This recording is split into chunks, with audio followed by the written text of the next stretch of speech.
से 4 महीने में कोई ना कोई वैकेंसीज रहती है। हाँ, अगर अभी की कंडीशंस को थोड़ा देर के लिए नेग्लेक्ट कर दिया जाए, लाइक अभी इकोनॉमिकल क्राइसिस और ये जो महामारी फैली है, तो थोड़ा सा अगर अभी के क्राइसिस को थोड़ा सा छोड़ दिया जाए तो रेगुलर डेज में ये वैकेंसीज तो भरी पड़ी रहती है हर बार। ठीक है, इसके बाद बात करते हैं एनटीपीसी की। तो एनटीपीसी का भी सेम यही हाल है। एनटीपीसी के पास भी इतने सारे डिपार्टमेंट्स हैं कि इनकी वैकेंसीज जो होती है वो रेगुलेट होते रहती हैं। बीआरबीसीएल के साथ और भी केवीयूएनएल और दूसरे डिपार्टमेंट्स भी आते हैं जिनकी वैकेंसी साथ में आती है। ये बिहार में स्टेटेड है और पावर प्लांट जो पूरा बिहार में है उनकी वैकेंसी आती है जो अलग तरीके से होती है। यहाँ पे अगर आपको वैकेंसी में जॉब चाहिए तो बेसिकली यहाँ पे आपको क्या करना होगा, तो आपको प्रिपेयर करना होगा टेक्निकल नॉन टेक्निकल दोनों। ठीक है, टेक्निकल नॉन टेक्निकल। और बुक्स की अगर बात करूँ तो देखो तीन बुक्स बेसिकली आपको बहुत ज़रूरत है। एक तो हो गया आर.के. राजपूत का बुक, ठीक है, जो बेसिक्स के लिए बहुत अच्छा है। लिंक आपको डिस्क्रिप्शन में मिल जाएगा, आप जाके चेकआउट कर सकते हैं। टेलीग्राम से जाके डाउनलोड भी कर सकते हैं, उसका लिंक भी आपको डिस्क्रिप्शन में मिल जाएगा। उसके बाद जो आपको बुक है वो फिलहाल आपको वीके मेहता का आता है, ये भी बेसिक्स के लिए बहुत अच्छा है। बट अगर आपको अपने आप को अच्छे से मजबूत करना है तो आप जा कर के बुक पढ़ सकते हैं जेबी गुप्ता सर की। जेबी गुप्ता की बुक बहुत ही अच्छी होती है और थोड़ा सा इनका लेवल अच्छा होता है। तो अगर आप इस बुक को अच्छे से कंप्लीट कर लेते हो तो आपका लगभग एग्जाम हो जाएगा। तो आर.के. राजपूत और जेबी गुप्ता अगर आपके पास है तो बहुत कुछ निकल सकता है। इन एग्जाम्स में इंग्लिश भी आता है, उस बात का भी ख्याल रखिएगा। थोड़ा हम लोग लिटिल डिस्क्राइब करते चलेंगे कि किस एग्जाम में कैसा आता है क्वेश्चन, और वीडियो थोड़ा लंबा बनेगा तो थोड़ा सा सब्र करके पूरा वीडियो देखिएगा। सेल और एनएसपीसीएल की बात करें तो देखो ये एनटीपीसी और सेल का एक मिक्स वेंचर है। ठीक है, तो यहाँ पर और सेल की अगर बात करें तो देखो एनएसपीसीएल की बात करें तो इसके जो क्वेश्चंस लेवल होते हैं वो लगभग एनटीपीसी के जैसा ही होता है।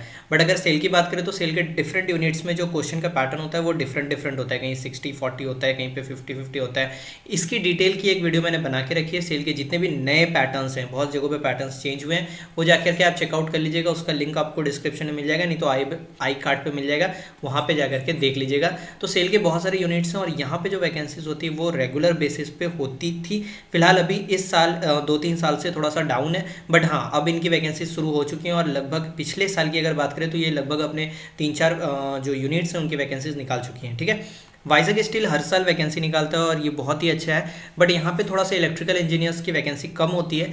लेकिन हाँ, ये एक ऐसा यूनिट है जहाँ पर मैं बात करूँ अगर वर्क कल्चर की, तो यहाँ पे वर्क कल्चर बहुत ही खूबसूरत है, बहुत ही अच्छा है। और सबसे अच्छी बात है कि आपको 4 आवर्स काम करना पड़ता है, जबकि बाकी सारे डिपार्टमेंट्स में 8 आवर्स काम करना पड़ता है। तो ये बहुत ही अच्छी बात है, जो कि बाकी सेल कह लीजिए या किसी भी डिपार्टमेंट के हिसाब से कह लीजिए कि यहाँ का वर्क कल्चर केवल 4 आवर्स का होता है और 8 आवर्स आप ऑफिस में रह सकते हैं, वो आपके ऊपर है। बट हाँ, जो काम करना है आपको वो 4 घंटे ही करना है।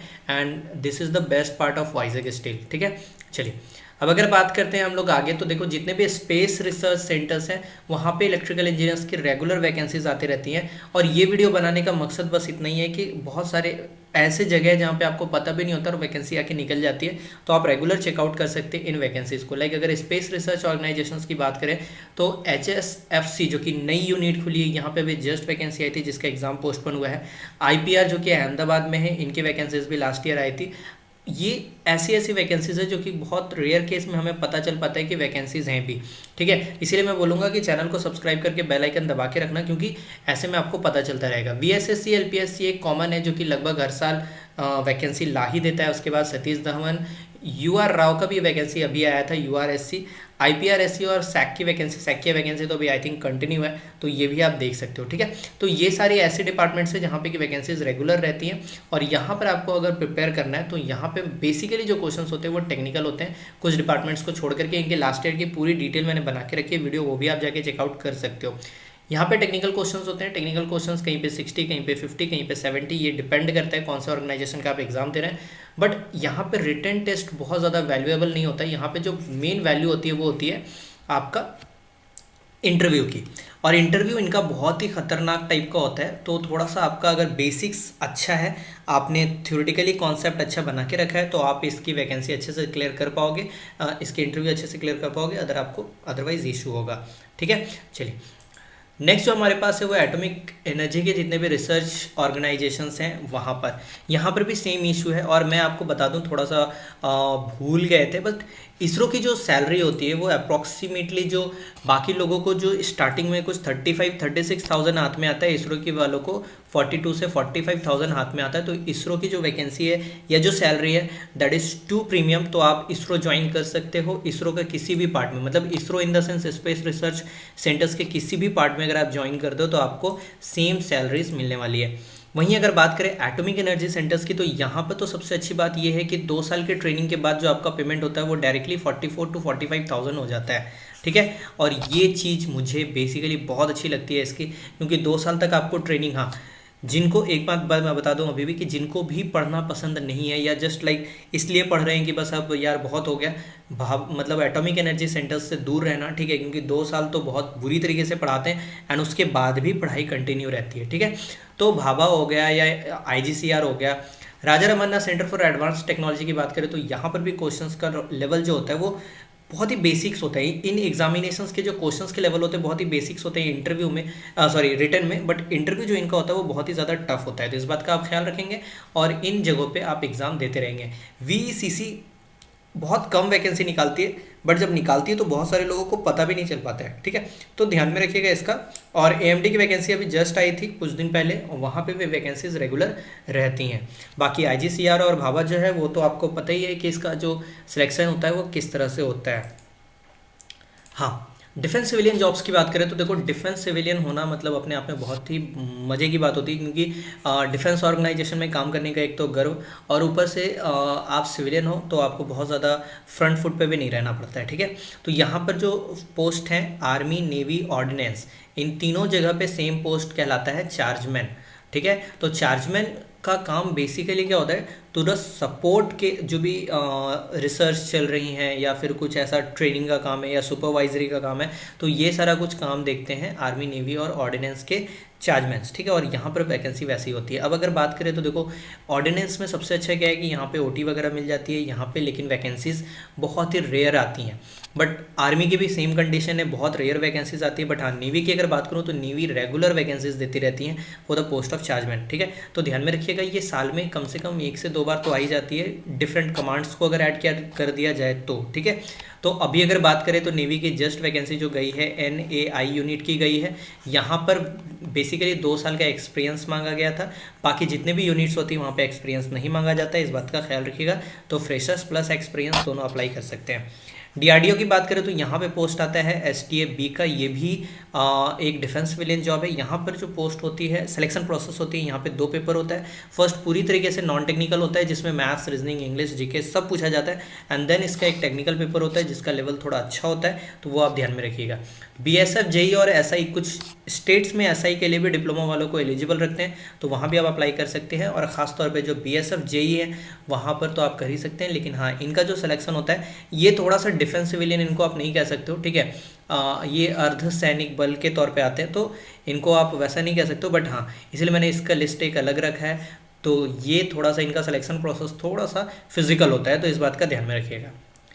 Bank jobs one of the jobs हैं जिनको बहुत ज़्यादा मतलब हाईलाइट नहीं किया जाता है। और मैं एक बात आपको बता दूं कि अगर आप टेक्निकल में इंटरेस्टेड नहीं हो, टेक्निकल की पढ़ाई आपको समझ में नहीं आती है, तो दिस इज़ फॉर यू, ठीक है।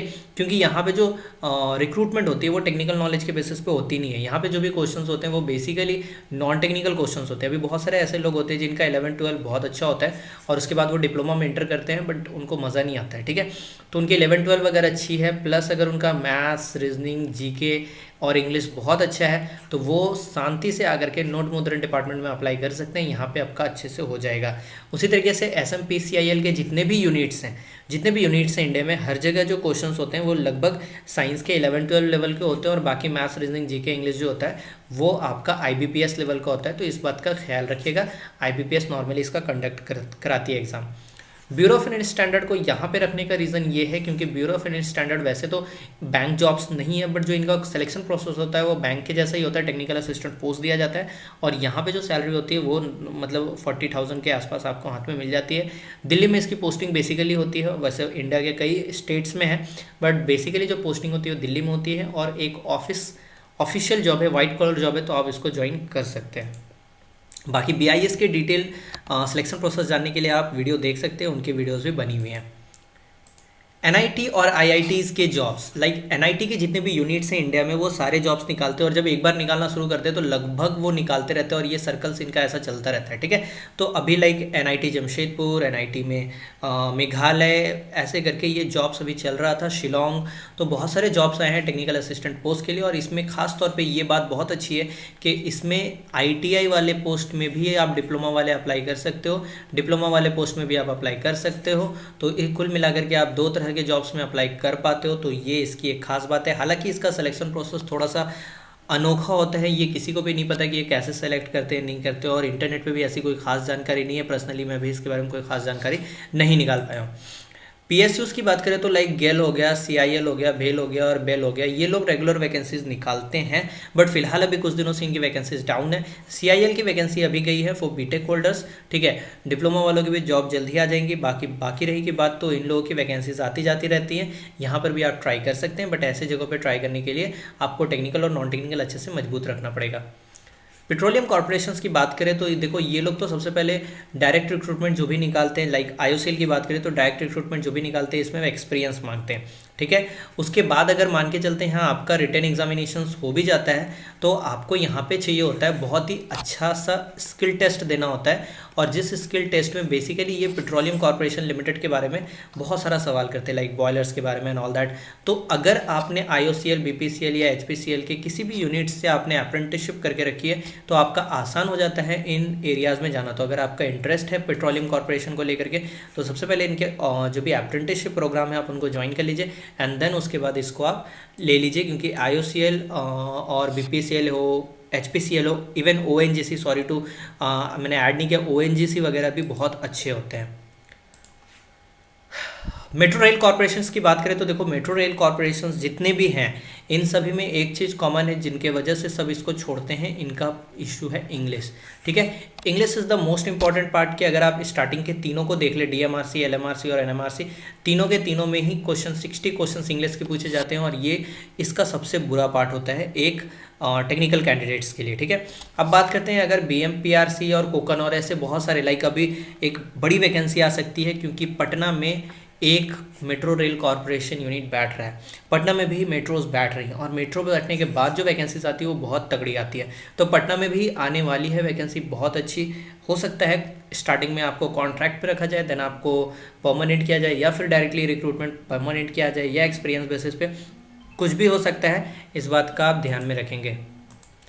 तो पटना की वैकेंसी आ सकती है, इस बात का आप ध्यान में रखेंगे। बाकी डीएमआरसी, एनएमआरसी और एलएमआरसी जैसे वैकेंसीज की फुल डिटेल जानने के लिए आप वीडियो देख सकते हो। साथ ही साथ जो बहुत ही अच्छी बात है इसकी कि यहाँ पर भीड़ मतलब पहले तो बहुत ज़्यादा नहीं होती थी, बट अब बहुत ज़्यादा भीड़ होती है। लेकिन जो सबसे अच्छी बात है कि आपकी जो अगर इंग्लिश अच्छी है तो आप यहाँ पर आसानी से कम्पीट कर सकते हैं। इनका कट ऑफ थोड़ा ज़्यादा जाता है, बट आप ध्यान में रखिएगा। SSC JE one of the most credible job है जो कि सब कोई ज्वाइन करना चाहते हैं, बट हाँ मैकेनिकल और इलेक्ट्रिकल इंजीनियर्स के लिए ये जॉब बहुत ही ज़्यादा टिपिकल होता है, क्योंकि यहाँ पर वैकेंसीज बहुत कम होती है। मतलब हर साल बेसिकली 10 से 20 वैकेंसीज ही आती है जहाँ पे फ्रेशर्स अप्लाई कर सकते हैं, और इसमें 10-15 और ऐड कर दीजिए जहाँ पर आप विद एक्सपीरियंस अप्लाई कर सकते हैं, ठीक है। तो एसएससी जेई बहुत ही क्रेडिबल जॉब होता है, बहुत ही प्रेस्टीजियस जॉब होता है, और हर किसी का सपना होता है, बट हाँ ये थोड़ा सा इश्यूज़ क्रिएट करता है। और ख़ासतौर पे पिछले आई थिंक अगर 2016 की बात करें तो इसकी वैकेंसीज बहुत ज़्यादा टफ हो गई, क्योंकि अब इसमें क्वेश्चंस जो हैं वो थोड़ा सा गेट का टच कर रहा है, थोड़ा सा बीटेक टच कर रहा है, जिसके कारण इसकी जो वैकेंसीज हैं थोड़ी सी टफ हो गई हैं। और ख़ास तौर पे इसमें जो कंपटीशन है वो आपका डायरेक्ट बीटेक वालों के साथ होता है, तो ये भी बहुत बड़ी एक बात होती है। सीपीडब्ल्यूडी, एमईएस और सीडब्ल्यूसी वैकेंसीज देती हैं एसएससी जेई की तरफ से फॉर इलेक्ट्रिकल इंजीनियर्स। और खासतौर पे अगर एमईएस की बात करें तो देखो एमईएस की वैकेंसीज बाहर से भी आती हैं, जो कि फिलहाल अभी कुछ दिनों से नहीं आ रही है, बट बाहर से भी आती हैं जहाँ पे फ्रेशर्स अप्लाई कर सकते हैं। बट अगर आप एसएससी जेई के थ्रू आते हैं तो आपको अप्लाई करना होता है एज अ एक्सपीरियंस होल्डर, तो इस बात का ध्यान में रखिएगा। अदरवाइज अगर आपके पास बीटेक की डिग्री है तो आप तीनों में से कोई भी अप्लाई कर सकते हो, और आपको किसी तरह की एक्सपीरियंस की देने की भी जरूरत नहीं पड़ेगी।